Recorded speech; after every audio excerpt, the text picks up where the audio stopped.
Alright, got another little electronic project that I'm working on for a friend.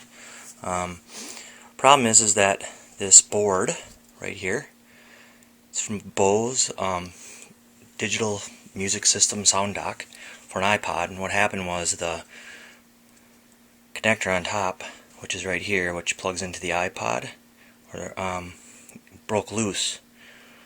It got bumped and it knocked the connections loose in the bottom. So if you look here, you've got these larger solder points, which are not the gold ones but the silver ones. Those actually hold the board in place, and they are not holding the board in place right now. So what I did was I reinforced the connection with some hot glue.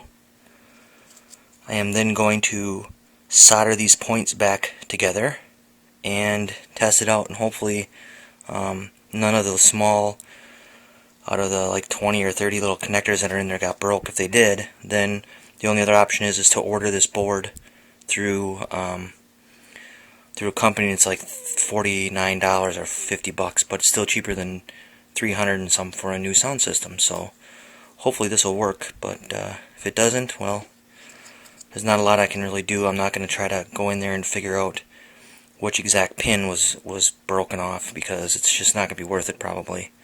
So once I get done soldering this and test it out, I'll start the video back up and we'll see if it actually fixed it.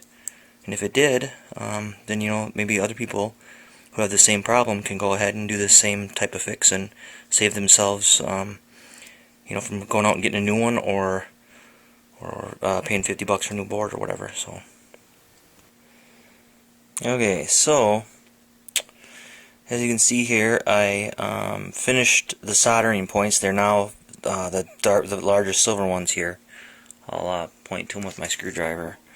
So what I did was I repaired this spot here, there, that spot, and these spots on this side. Now, one thing you're going to have if you don't have a hot enough soldering gun is you will end up with instead of this being nice and silver and round, it looks nice and clean and so forth, it's going to be kind of gray and dirty looking. That's because the solder isn't hot enough to melt.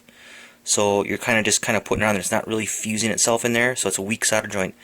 These here are real good solder joints. This one over here looks a little funky because I had a little bit more solder on my tip than I had thought, and when I went to add some, it got a little more than I wanted, but it's fine. So there those connections are. So now I'm gonna put this in and see how that is. I'm gonna now test this out. I kind of hooked the board back up. I don't have two hands to help me here to hold this, but anyways, I'm gonna plug the iPod in, and one of two things is gonna happen: either it's gonna work, or I'm gonna still have to kind of jiggle it around to make it look clear. And if that occurs, then that means that the actual connector on the board probably is dirty inside. So I'm gonna plug this in. And as you can hear, not really doing what we'd think. That's because the connectors are bad. So what we gotta do, it's charging just fine. So what we need to do is we need to take a look at the bottom of this iPod Nano. There's a possibility that looks good. The connections are clean there. More than likely what the problem is the connections inside of this little port, which unfortunately I can't. Let me see if I can get the focus in on the little port here. Let's see, the little port there, those little copper ends are probably loose or not clean. So I'm going to clean them out and then tighten that jack up a little bit by applying a little pressure on it, and then I'm going to take a look and see if that fixes our problem. Alright, so I did find out that indeed on this, it's kind of hard to do the camera and everything, so I'm going to try to focus in and be real still. Those little teeny weeny little connectors down there, there's 3 of them on the right hand side that are broke off the board. So I can plug after cleaning the connectors, I can plug in the iPod, and I can actually make it so it'll play music, but it doesn't play it out of the right hand side of the speakers unless I push really hard on the connector. And after I put these little connections underneath a magnifying glass, and trust me, these are very small. I mean, those are very, very small. So what I have to do is, if you can see them, they're sort of off-centered there. There's 3 or 4 of them on the right-hand side.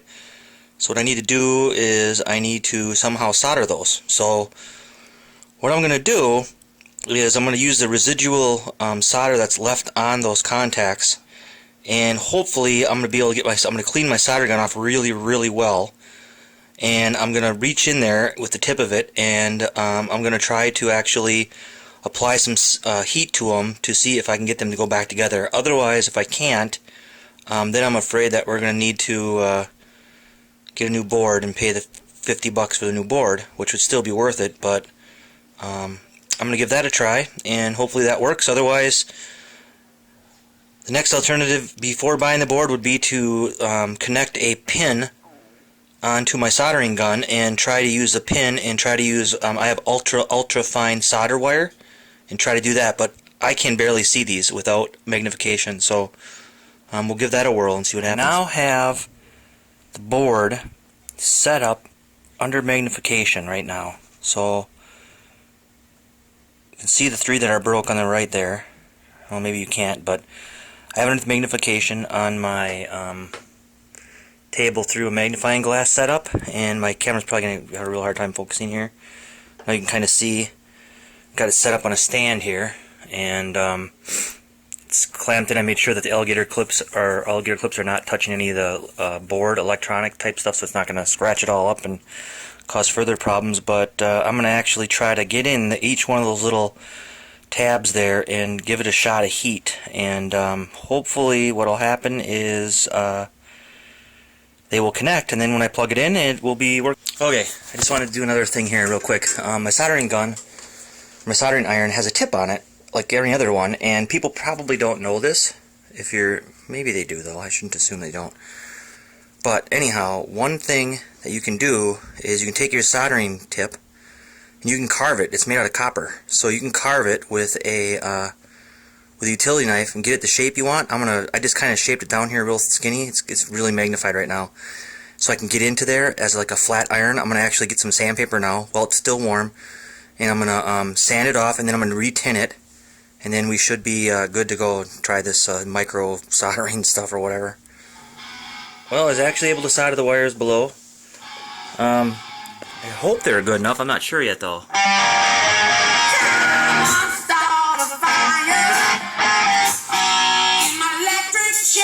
So, the only problem I have right now is that it seems like there might be one wire in there yet that's a little loose. The right hand side of the speaker isn't always kicking in, so you just wiggle it just a little bit. So I'm going to try to find what connector that is, and then I think we'll have got this done. Alright, got it working. Took a while, but it's working for now. But I would probably still get a new board that I was referring to, just so it's a little bit more reliable, but for now it seems working just fine.